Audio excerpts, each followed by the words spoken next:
എന്റെ നമ്പരായി. എനിക്കുള്ളത് മേടിച്ചിട്ട് വരാം. ഏറ്റവും സക്സസ്ഫുൾ ആയിട്ടുള്ള ഒരു ബിസിനസ്മാൻ ആണ് സാർ നമ്മുടെ മുന്നിലിരിക്കുമ്പോൾ ശരിക്കും സാർ നമ്മുടെ ഇവിടുത്തെ ഒരു തള്ളി ഇവിടം വരെ കൊണ്ടുവന്നില്ലേ, ഇനി തള്ളല്ലേ താങ്ങൂ. ഏറ്റവും നല്ല സക്സസ്ഫുൾ ആയ ബിസിനസ്മാൻ എന്നൊന്നും ഞാൻ എന്നെ കുറിച്ച് പറയില്ല. പക്ഷെ ഞാൻ പരാജയമല്ല. ഞാൻ ഈ പറഞ്ഞതിന് വേറൊരർത്ഥം ഇല്ലേ? ഞാൻ അപ്പോഴേ പറഞ്ഞതാ വേണ്ടാന്ന്. ഇപ്പൊ എന്ത് ചെയ്യും? എപ്പോഴെങ്കിലും സന്തോഷ് സാറ് ഫ്ലൈറ്റ് മിസ് ചെയ്തിട്ടുണ്ടോ? ഇല്ല. ഇതുവരെ ലൈഫിൽ ഏറ്റവും കൂടുതൽ എനിക്ക് തോന്നുന്നു അബ്രോഡ് ട്രാവൽസ് നടത്തിയ ഒരാൾ ഫ്ലൈറ്റ് മിസ് ചെയ്തിട്ടില്ല. എന്ത് സ്കിമാറ്റിക് ആയിട്ട് സിസ്റ്റമാറ്റിക് ആണ് സാറിന്റെ അത് കാണിക്കുന്നത്. ഒരു ഫ്ലൈറ്റ് പോലും മിസ് ചെയ്തിട്ടില്ല. സാമാന്യ ബോധമുള്ള ഒരാൾക്ക് മിസ് ചെയ്യാറില്ല. തൊലിക്ക് നല്ല കട്ടിയാണല്ലേ. ഇതും ഒരു തുടക്കമാണ്. കാരണം വിമാനം മിസ് ചെയ്യുന്ന പിന്നെ എന്തിനാ യാത്ര ചെയ്യുന്നത്? അത് വലിയൊരു അത്ഭുതമൊന്നുമല്ല. ഞാൻ പറഞ്ഞ അത് വലിയ എന്തോ ഒരു സംഭവം പോലെ പറഞ്ഞുകൊണ്ട് പറഞ്ഞതാ. ബുദ്ധിക്ക് ചെറിയ തകരാറുണ്ടോ എന്ന് സംശയം.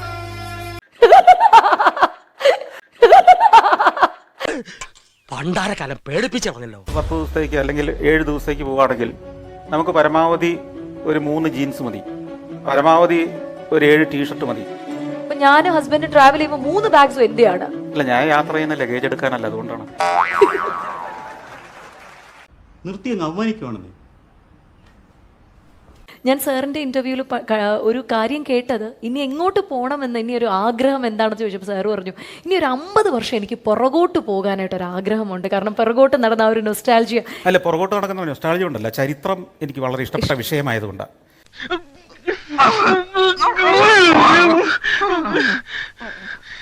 സമ്മതിക്കില്ലല്ലേ, കാണിച്ചാടാ.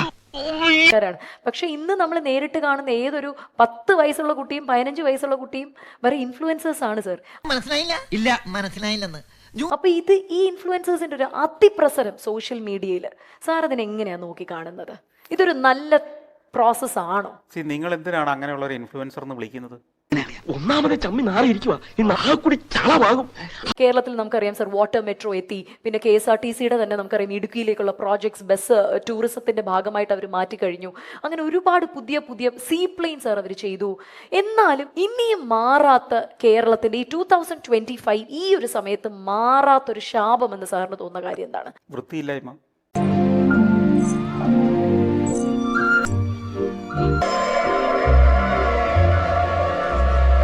ഇരുപത് വർഷം മുമ്പ് ഉള്ള ഒരു ഭരണാധികാരിക്ക് 40-45 മീറ്റർ വീതിയിൽ കേരളത്തിലൊരു ഹൈവേ വേണമെന്ന് അങ്ങേർക്ക് അറിയാമെങ്കിലും അതിനുവേണ്ടി നിർബന്ധം പിടിച്ച ജനസമ്മതിക്കുമായിരുന്നോ?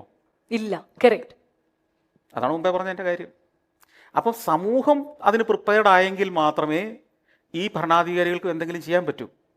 അങ്ങനെ പറഞ്ഞു കൊടുക്കണ ദേ നിൽക്കുന്നത് ഒരു 100 പേരുണ്ട്. ദേ ആ കൂട്ടത്തിൽ നിൽക്കുന്ന അവൻ നല്ല തനി മലയാളിയാണെന്ന് ഒരൊറ്റ 10 സെക്കൻഡിൽ സാർ എങ്ങനെ റെക്കഗ്നൈസ് ചെയ്യും?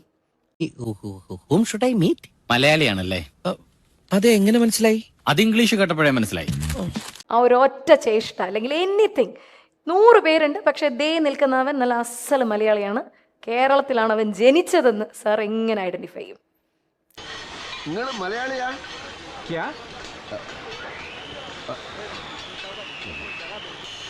നിങ്ങൾ മലയാളിയാ? അതെ. എന്നതാ പ്രശ്നം? അത് പലപ്പോഴും എന്തെങ്കിലും തോന്നിയാസം കാരണമായിരിക്കും. അല്ല, എന്തായാലും ആ ഒരു തോന്നിയാസത്തിന്റെ ഒരു എക്സ്റ്റെന്റ് എനിക്കൊന്ന് അറിഞ്ഞാൽ കൊള്ളാന്നുണ്ട് സാർ. ചില ദൃശ്യങ്ങൾ ഞാൻ ഷൂട്ട് ചെയ്യില്ല എന്ന് പറഞ്ഞ പോലെ തന്നെ ചില കാര്യങ്ങൾ ഞാൻ പറയുകയുമില്ല.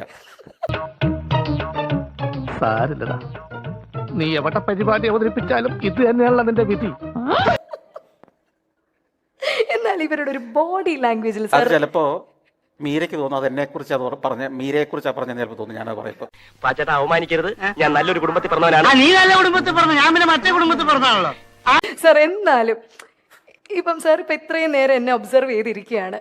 ഒരു ടിപ്പിക്കൽ മലയാളിയിലുള്ള എന്ത് കാര്യമാണ് സാർ എന്നിൽ നോട്ടീസ് ചെയ്തത്? ഇല്ല, ഞാനത് പറയില്ല. അത്ര മോശമാണെന്നാണോ സാർ? എന്തൊരു കുരിശാടാ ഇത്. തൽക്കാലം ഇത്രയും മതി. വരട്ടെ.